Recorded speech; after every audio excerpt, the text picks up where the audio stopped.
Okay, let's move on. Okay, we have the third spot, and This was a six spot, this yeah. one is a little bit more complicated. And here we will, okay, unlock.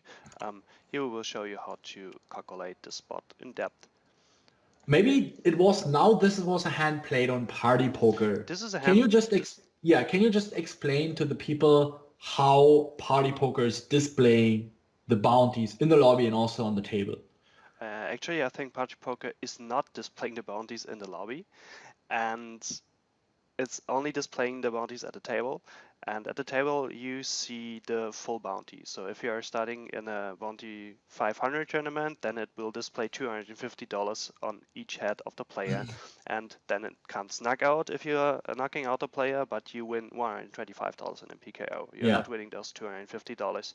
And then the new bounty value, which will be shown on your head, is, if it was 250, so it's $375, which will be shown on your head, and Yeah. so on. So the main difference on stars is it always shows the bounty you can win right away. On Party Poker, it always shows the full bounty of the player, and then you have to divide it by two in order to find out what you can actually win.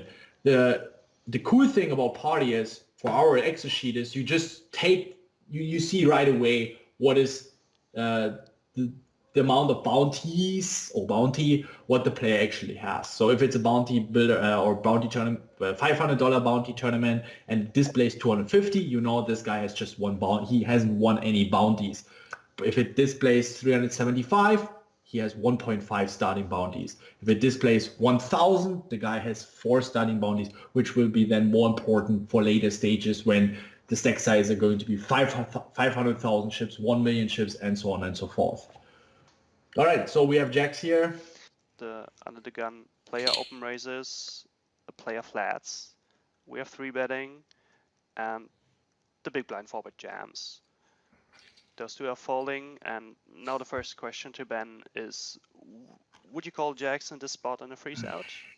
No, for sure not. First of all, I would say that usually I'm not deploying such a sizing here. Usually I would go bigger. I don't know why I went for 28K. Usually it should be at least 4x. But yeah. So jacks I would definitely fold in a normal freeze out. I would probably call it queens and ace king suited simply because first of all, in theory, I think we should just fold tens in Cooper Coop's situation. Mm-hmm. It's, you know, he's playing against pretty much the tightest ranges possible, open raise from under the gun, flat call from an early position or middle position, and then the next tightest position is squeezing. And yeah, he's not deep enough. I mean, we're still quite deep, but it's just very likely that one of the players has kings or ace or queens and will four bet. So he's playing against 3 uncapped ranges. I mean, Joker's full. He can, you know, mix in some traps. Button has a solid squeezing stack size or jamming stack size. And also, the other stacks, they could easily hunt for Wolftroy's stack here, for Wolftroy's bounty. So in that particular situation here, in a bounty, I think Joker full can easily have some traps, and even in a freeze out, then even more he can have more traps as well. So Cooper should fold tens. I think majority of the players are not folding tens here. Um, so I expect him to be on like some combos of jacks, but more often just on queens, kings, and ace king very heavily. And yeah, I'm just snap folding jacks here in a freeze out. Would call queens and ace king suited. What is your take on that spot? Yeah, it's I think exactly the same. So I would fold jacks because this jamming range shouldn't contain tens, so our jacks are just trash. And I'm calling queens because this jamming range is containing jacks, so we have a profitable call in this spot. Yeah, and ace king is always a bit close, depends. Um, yeah, but that's my approach. So I'm calling here queens plus an ace king. Yeah, okay. Okay, and now yeah, we want to calculate this with the bounty situation. This was the situation, so again, you can see at Party Poker, even if the player names would be displayed here, you don't see the bounty, I'm pretty sure.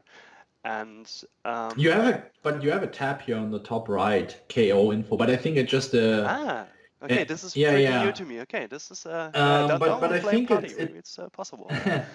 But I think it only displays the bounties you have collected. I'm not really. I can't recap right now what it's actually displaying there, because I just used the information on the table and just it gives me all the information I need. So I barely use this tab. Okay. I think it just shows really okay how much bounties this player has collected so far. Um, it might be a good indicator because let's say there could also be the possibility that someone just won one huge bounty, right? And then his own bounty also becomes big. And then there might also be the likelihood that this player just collected many small bounties, and then hence he also has a huge bounty on his own. I like to check it if I play against recreational players because if the guy is passive and he has a big bounty Mm-hmm. and he just won one big bounty, okay, then it's pretty obvious and I know why he he has such a big bounty on his head. Why I'm telling this because if I see there's a loose aggressive recreational player and he has and I see he has a big bounty. In addition, he has collected many bounties. It's very likely, or it is a tendency for me that this guy likes to chase bounties. So I always want to find out, okay, did he win one big bounty or was he winning many small bounties? And this then is an indicator that he really likes to hunt for bounties. And just, in these situations when I have a very marginal spot and I know, okay, this guy likes to chase bounties, he can wake up with a squeeze rejam with 5-4 suited. Whereas against someone that, I already have some sort of passive tight read on him, but he has a big bounty, I might confuse myself and like, well, he has already collected a lot of bounties, so that's why he has such a big bounty, but actually just one big bounty. And in this info tab, you can really see how many bounties someone collected, which I think in those situations can be very helpful. Yeah, it's pretty cool. I didn't even know that this information is existing in a party poker lobby. I really like this. Okay, so then just let us take his range to Jacks plus an ace king. Yep. Yep. I mean, we can maybe take out some aces combos, which he would maybe four bet. Maybe like 50% aces and 25% kings. Okay, so we give them 50% aces and you said 75% kings. Yeah. So yeah, okay, let's give him a bit more than Yeah. Yeah. 75%. Okay. Okay, so this would be his rejamming range. If you say, okay, he's just flatting sometimes, and our jacks would have, versus this certain range, 38.88% equity. And yeah, now we do our calculation again. So this is the spot which you want to solve, and you again go inside of the Excel sheet, and we have the numbers here. I just take the numbers out again.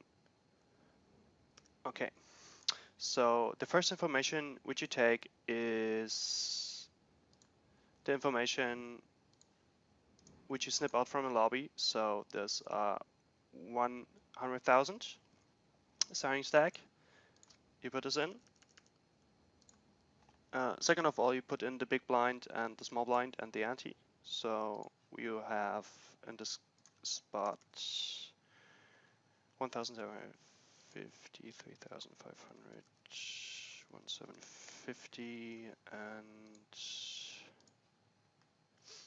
3,520 divided by 8, so 440. So we are 800. Now we are looking at how much of our start bounty is worth in percent start stack. So we have, this is the right picture. So we have 228 players left out of 369 players.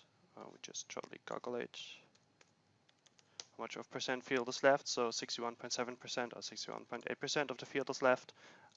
We go again back to our chart and we have the number of 35.73% of our start stack is worth a start bounty. So we put in this number 35.73.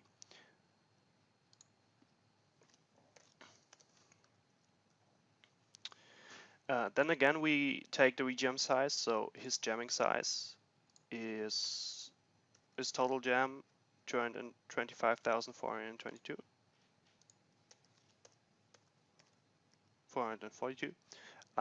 The number of start bounties we actually don't remember, so we are just interested in how many bounties should he have so that we can Yeah. actually call jacks. So just let Yeah, put in exactly. put in one first. Yeah. Then we put in our open race. This is our in this case is our free bet 28,000 I because think in this spot he had one, but I was really curious. Okay, for these spots when we're facing such a deep jam, and these will happen more often bounties, and you want to be prepared for those spots. I wanted to find out how many bounties does he need to have in order for me to make the call here with the jacks. okay. And now, since we have a multi-way scenario, we will have to add dead money. So the players who did flat are now folding, and this is the dead money which lies in the pot. So in this case, it's 16,800. And you see here, the only difference compared to the other sheets is that on the very bottom line, you have additional dead money. And this is especially important for multi-way pots. So if you have a spot where you have additional dead money, namely in multi-way pots, you have to use this sheet. So here you're going to add the money that was invested from players that then are folding. Let's say they have been three betting and then there's a four bet jam, or they have been flat calling or limping, and then there was an open ISO race and the three bet jam, and then they folded. So every additional dead money that was put into the pot comes into or goes into that line here or into this row. Right, so we get new resulting odds. If we had one start bounty, our minimum equity should be 38.81%, and we can actually see that we closely match. If we had one start bounty, we closely match the minimum required equity. As I did calculate the spot, I actually gave him the full amount of aces. Yeah, Just do this shortly. So if I give him the full amount of aces and kings, then we have actually 36.58%. So this makes a huge difference, of course. yeah, And if he has the full amount of aces and kings, you are not expect him to trap, to flat your free bet, then you actually cannot call if he had one star bounty. So yeah, maybe for just analyzation, I just take the full amount of aces and jacks, and we yeah. take We can leave this that this aside. percentage I, number. I think it's in the especially bounty tournaments where people are going to call up wider, can be quite reasonable that people are also jamming their aces here just right away. Okay, so we can see that for the number of start bounties, if it's a 1, we cannot call jacks if he's jamming aces and kings fully. Even for 1.5 start bounties, the minimum required equity is higher than the equity we have with jacks. And if he has 2 start bounties, okay, now we are matching this, but just very closely.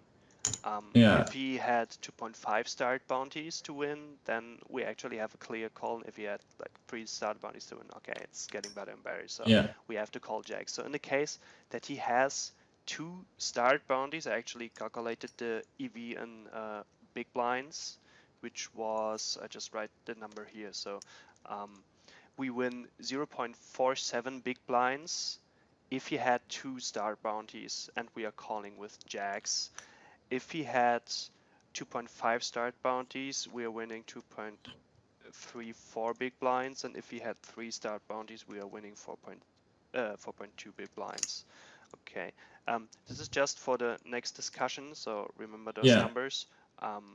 Because if we are folding, we have a very decent stack. If we are looking at the table, okay, we cover this player, this player, this player, this player, this player, and we are not covering this and this player. So our I mean, we situation, still cover. No, no, we still cover the big blind. He has 275K then. right? We are If we covering the. fold, Okay, we are only not covering. I remember, right? but it's also Very very, close. So very it's like close. it's like Yeah, one open race away from covering everyone. exactly. Yeah, And yeah, so our stack situation at the table is very good. And if we are calling here, um, with very close EV, then we might give up a very good situation at the table. So my question to you would be, what is your approach on this kind of situation where you have a very close plus EV spot? Would you take it, or how big must the win in big blinds be that you actually want to take the call Yeah. in the bounty tournament? That's a very good question. I actually get this question a lot, and maybe I start from a very short starting stack with a very short stack size.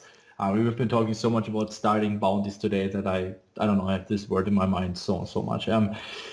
So let's talk about very short stack sizes. Usually when I have 5, 6, 7 big blinds, I'm totally fine to take slightly minus V jam simply because I'm not going to find so hugely profitable spots in future orbits. So we have to gamble a little bit more. If I have 8, 9, 10 big blinds, I'm probably, still taking some slightly minus V spots, but I'm still looking for, but I'm also taking every single spot that is profitable. Like if I have a spot, I have 10 big blinds and it's a slightly profitable jam, I go for it, right? And a really good orientation I always use is, maybe can you open just Totem Research Calculator? Sure. This is also applies for final table situations, ICM situations, or even early game, just simply ship EV spots. So let's say what I do is I look at aces because this gives me an indicator of what is the maximum EV I can reach. Because aces is the most profitable best hand we can get dealt. So let's say we have here is we just neglect the left side. We just look at the chart on the right side and just imagine you have a spot 10 big blinds and you see aces has an EV of 9.34.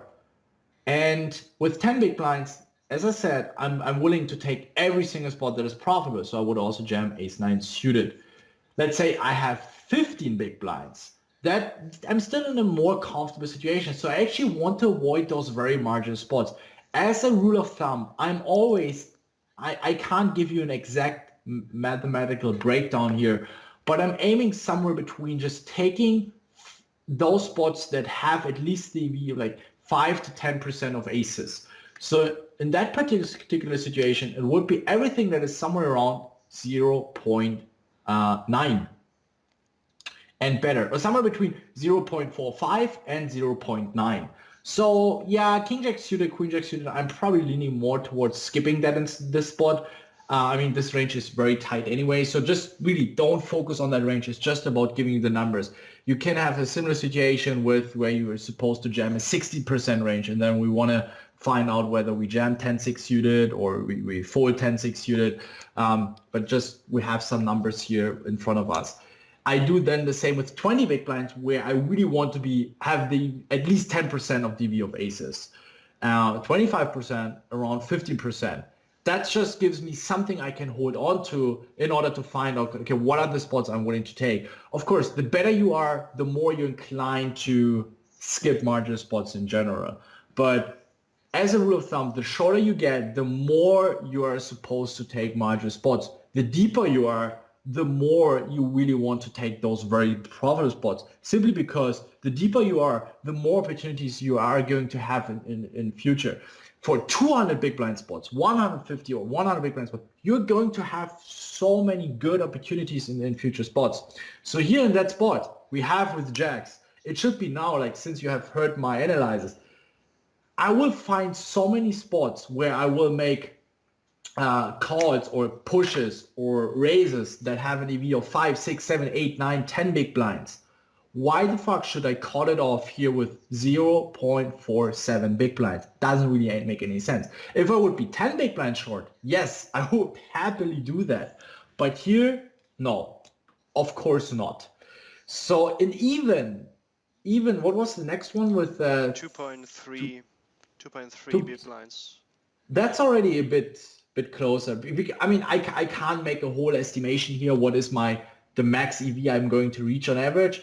But I think, and that's what helped me throughout my entire career, is that I know I want to skip those very marginal spots. I cannot tell you And I think nobody can do that because this is going to excel and going to be way too complicated for every single machine to make a whole breakdown of what EVs you can reach here in that spot because like as Nico also explained in one of the previous videos, there are just too many variables, and the computer would not be able to analyze it in such a deep scenario. So just as a guideline, when you're deeper, skip those margin spots, especially when you find out when you have the ability to analyze it for yourself. Um, just skip it. If you then take a 2, 3, 4 big blind spot, yes. If you also say no, I want to skip a 2, 3 big EV big blind spot, that's also totally reasonable. At some point, of course, it becomes too profitable, and I would probably not skip a 4 big blind spot here. What is your take on that? Like, what would be your threshold in that particular spot? Mm, so it totally depends, like you said, on the deepness of my stack. So if I have 100 big blinds and I think I have a good table or a not so tough table, um, I would definitely skip a lot of spots which are very marginal. I think it's important to hunt bounties, but only to a certain degree. And I would call here the if he had 2.5 start bounties, I would call. So the 2.3 big blinds are I think a lot, and I would call this. But for the very close spot for 0.5 big blind or 1 big blind, I think I would just fold here. Um, Yeah. and yeah, you can I think you did this very good. So you can just generalize this and say, okay, if a spot has always like 0.3 big blinds, so you're making 30 big blinds on 100 on the spot, um, I'm always taking this. I think this is not a good approach. So you have to look at the deepness of the stacks and what you can actually do in the future with your stack. And yeah, I would maybe add that I would change those minimum big blinds, which I need to call off in an all-in, to the structure of the tournament. So if I'm playing a turbo tournament, I'm definitely willing to take way closer edges Yeah. because the structure, so the blinds are going up and up, and my future AV actually will diminish in a very way shorter time than it would in a reg speed. So I'm willing to take like 0.05 spots if necessary, or zero point 0.1 spots if necessary, which I actually would avoid in a reg speed tournament.